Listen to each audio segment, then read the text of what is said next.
It is Friday, May 6th. Happy belated Cinco de Mayo.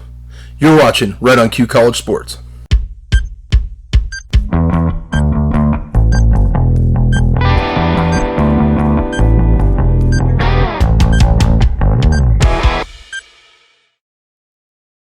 Welcome in. That is right. You are watching Right on Cue College Sports. I am your host, Tyson Quiller. Thanks for checking us out again. Please feel free to like, subscribe, share this content with anybody you think might find it interesting. Also, check us out on Twitter. We're just sort of getting going, getting some content out there. I've officially moved all the videos over to Twitter, so you have easy access there. And send me your feedback, either at RightOnQCS on Twitter or to the email rightonqcs@gmail.com. Let me know, what kind of videos are you wanting to see? What kind of information would you like me to break down, to recap? Maybe do like a softball video, or like I mentioned, we're going to be doing college baseball, probably a preview before the College Baseball World Series, maybe a recap after that. But today, as we continue our off-season tour around the college athletic landscape, we will be checking back in with track and field. And for those of you who don't know, a little less than 2 months ago, there was the indoor NCAA National Championship Track and Field meet in Birmingham, Alabama. And we're going to go ahead and recap that here at the start of the show and use that to kind of set the stage for the upcoming kind of down the stretch portion of the outdoor season, as we will be having the NCAA Outdoor National Championship Track meet starting June 8th. And for those interested, that will be broadcast on the ESPN family of networks. So let's go ahead and let's start with our recap of the indoor championship meet right here in the men's pole vault.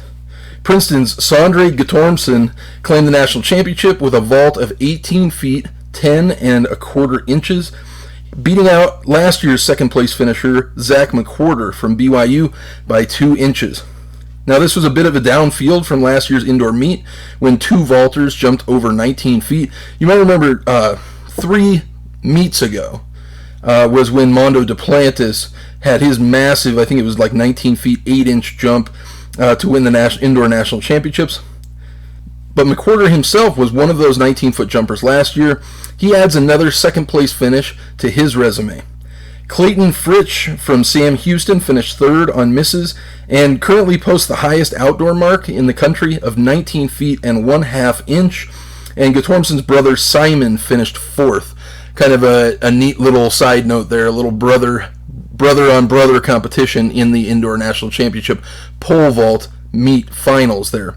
On the ladies' side, Virginia Tech senior Rachel Baxter, who finished fourth last year at the indoor meet, jumped almost a full foot higher and won the NCAA title this year, clearing 15 feet 1 3/4 of an inch on her third attempt.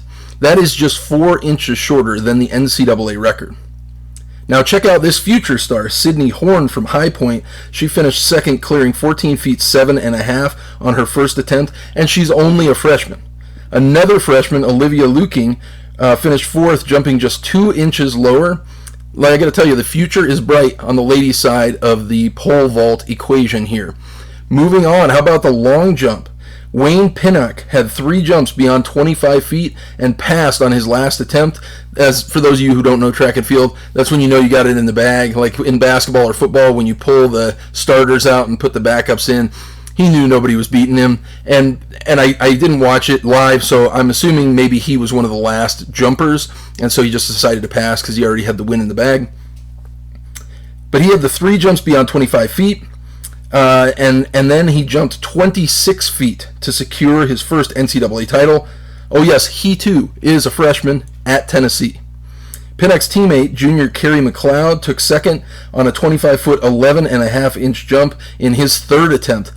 I gotta tell you, these Vols can freaking flat out jump. And then Georgia's multi-event phenom Matthew Bowling finished third with a leap of 25 feet 9 1/2 inches. In the women's final, Jasmine Moore from Florida jumped beyond 25 feet in 5 of her 6 attempts and just barely eked out the title in one of the closest finals, I've got to say, in recent history. The top 2 jumpers both posted a distance of 21 feet 6 3/4 of an inch, with Texas Tech's Monet Nichols finishing in second. In third place, Deborah Aqua from Texas A&M landed just 1/4 of an inch short of the top 2. This women's long jump is going to be an interesting field to watch in the outdoor season because there's a lot of women who are right near and at the top. Nobody's really pulling away with it at this point. Hey, but don't forget about the big boys and the big girls, though. In the men's weight throw, last year's 5th place finisher, Bobby Coltano from Alabama, cruised in this one. He posted a mark of 76 feet, 8.5 inches in his first throw, and that would never be bested by any of his competition, except for by him. The winning mark was 77 feet, 5.5 inches. Washington freshman Jaden White finished 4th with a personal best mark of 73 feet, 6.75 inches. Now, for those of you that don't know, the Ole Miss gals, they can throw it. Having finished 3rd and 4th in last year's indoor NCAAs, Shea Taiwo and Jasmine Mitchell finished 1-2 in this year's meet. Taiwo secured the NCAA title, throwing 5 full feet further than last year's champion at 83 feet, 10 inches. How about in the high jump? This was pretty much a two-man competition down the stretch. Junior Vernon Turner from Oklahoma, who finished 4th last year, jumped 4 inches higher this year and grabbed the title with a height of 7 feet, 7.5 inches. That's just 1 inch short of the NCAA record. What a performance by him. Corvell Todd from Southern Miss finished 2nd, clearing 7 feet 6 on his first attempt. On the women's side, it was really a battle for the Lone Star State. Texas A&M's Lamara Diston defended the Aggies' hold on the women's high jump title after her teammate Tyra Gittens won last year. Now guess who finished 2nd? Tyra Gittens, who transferred from Texas A&M to Texas.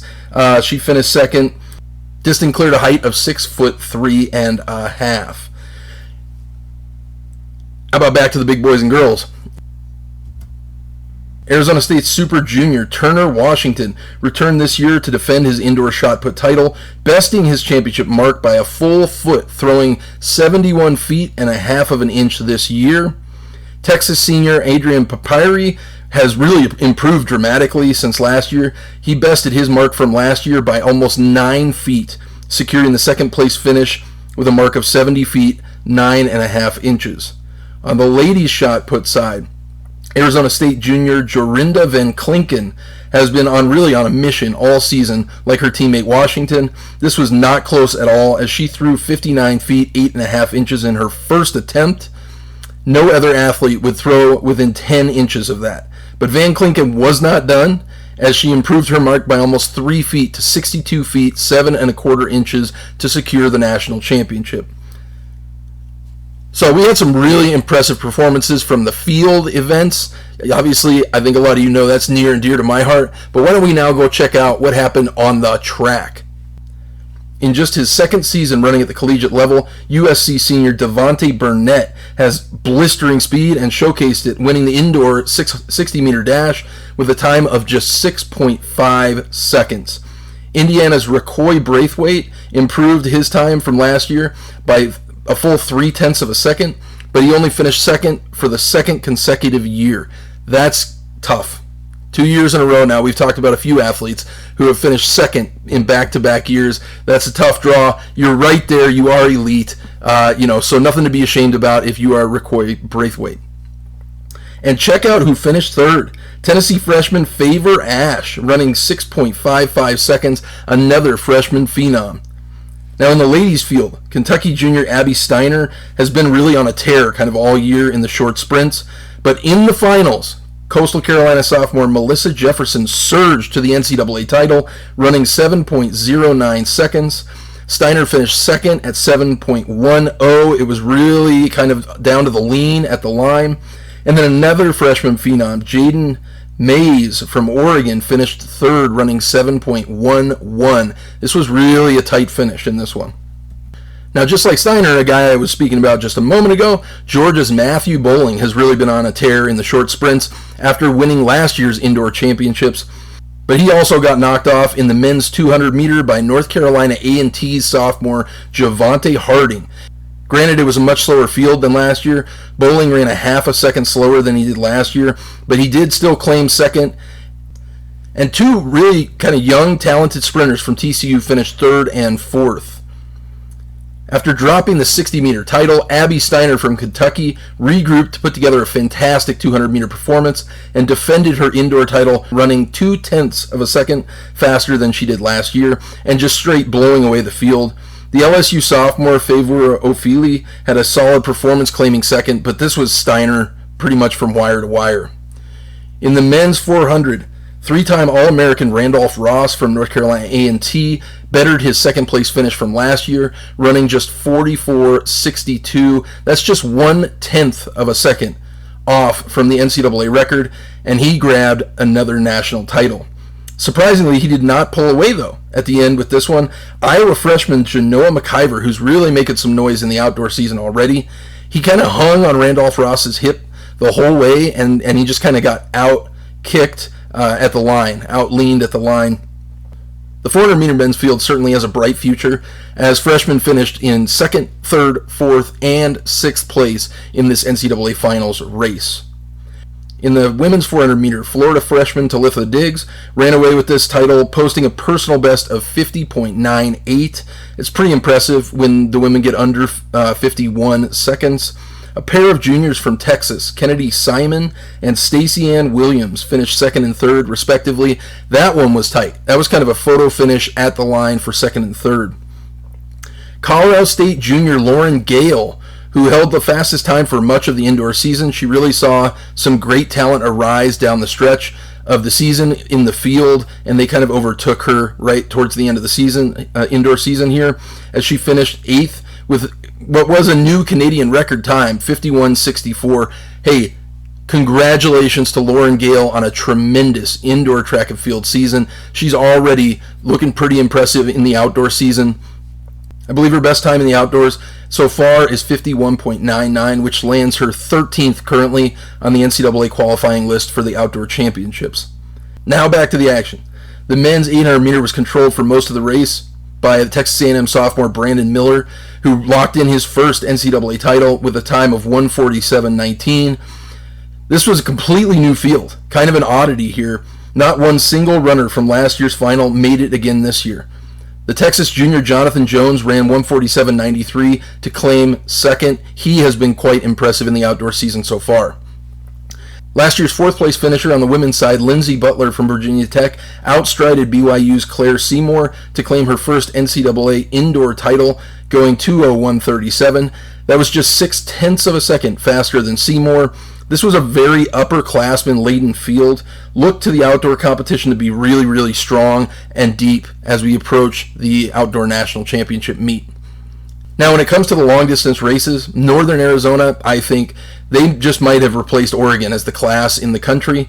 Granted, it was a slower field than last year, but NAU sophomore Abdihamid Nur coasted to a national title running the 3,000 meters in just 7:59.88. University of Colorado senior Eduardo Herrera finished 5th, running 8 minutes, 0.39 seconds in really kind of the tight pack that followed Nur into the finish line.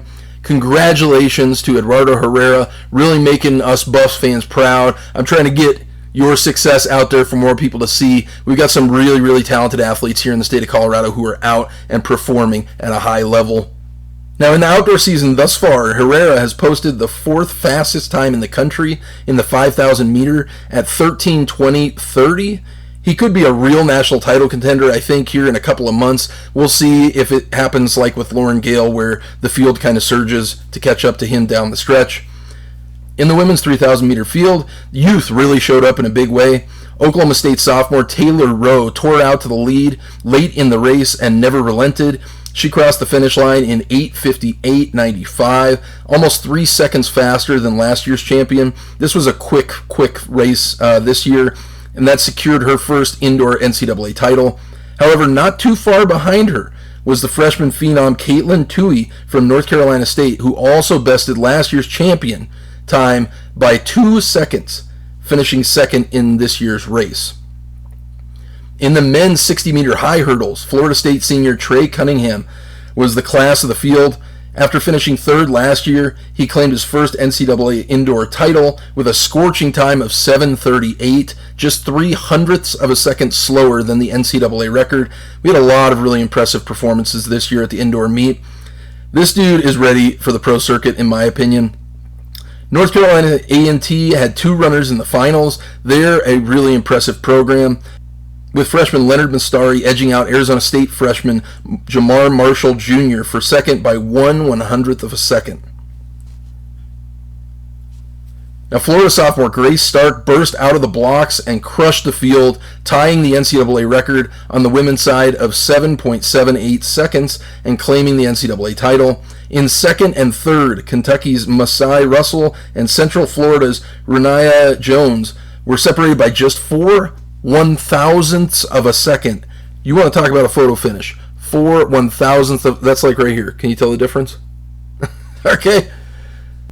The Texas A&M 4x400 meter relay squad cruised to the national championship behind really kind of consistent, strong legs at each leg, and they had really smooth exchanges. The rest of the field looked like this.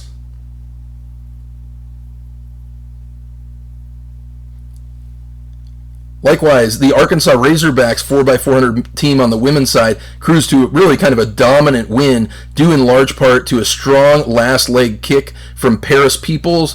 The final results of that race looked like this.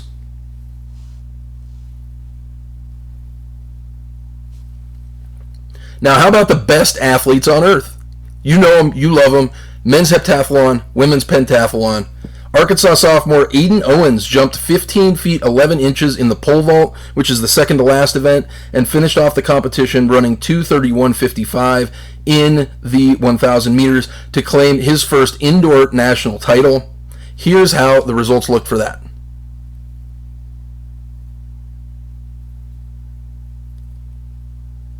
Now, in the ladies pentathlon, Florida sophomore Anna Hall finished second last year and really kind of became the front runner as Tyra Gittens, last year's champion, bowed out. Hall scored 100 more points than she did last year and claimed the NCAA title. Here's how the rest of the field looked in the women's pentathlon.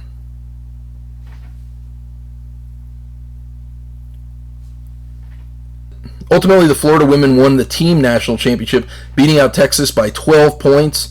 And on the men's side, Texas beat out North Carolina A&T by 11 points for the team national title. Congratulations to both of those programs. You're going to see in the outdoor season, they're both performing exceedingly well as well. So that concludes our NCAA Indoor National Championship recap. And now we're going to move forward to kind of setting the stage for the outdoor, middle of the outdoor season, down the stretch of the outdoor season, and a couple of races where I think they are super duper tight, and any one of 2, 3, 5 people could win a national title in these events or races. So first, here's our current outdoor men's teams rankings. And here's how the top 6 has changed through the weeks. You could see Texas remaining dominant off of winning the NCAA indoor title. They have just been wildly impressive all year. And here you can see the current women's team standings. The Lady Longhorns have also been dominant all year here. Now here's a couple of those kind of head-to-head matchups that I've been following. First, in the men's 400 meters, North Carolina A&T's Iron Man, Randolph Ross, has been the standard really for quite a while now. But Ohio State's Tyler Jonathan posted the time to beat on April 9th, running 44.95.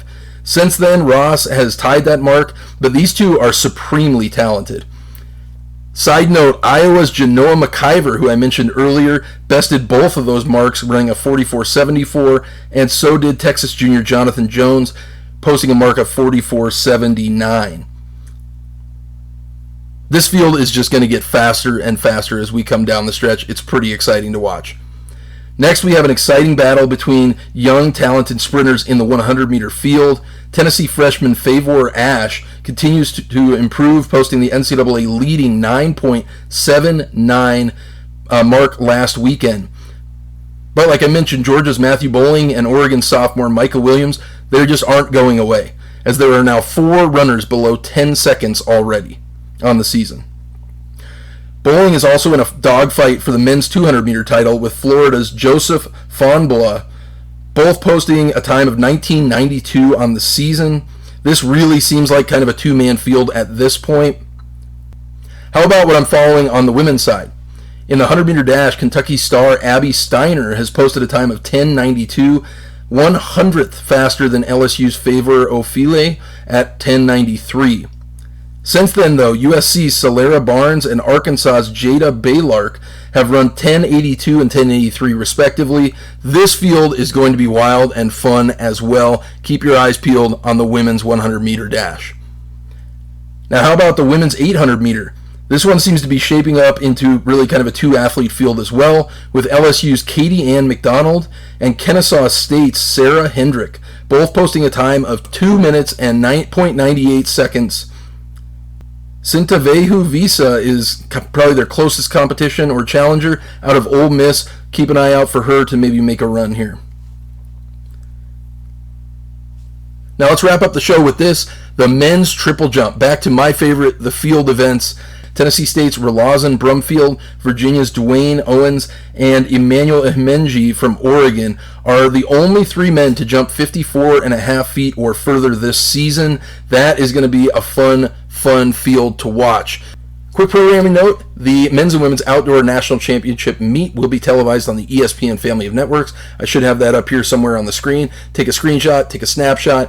Going to be on the ESPN networks June 8th through June 11th. So thanks again for checking us out right on Q College Sports. I am your host, Tyson Quiller. Don't forget to like, subscribe, share this content with people you think might find it interesting. Send me your feedback. Right on QCS on Twitter, rightonq@gmail.com. I will be going through your feedback, and we will get at you next time.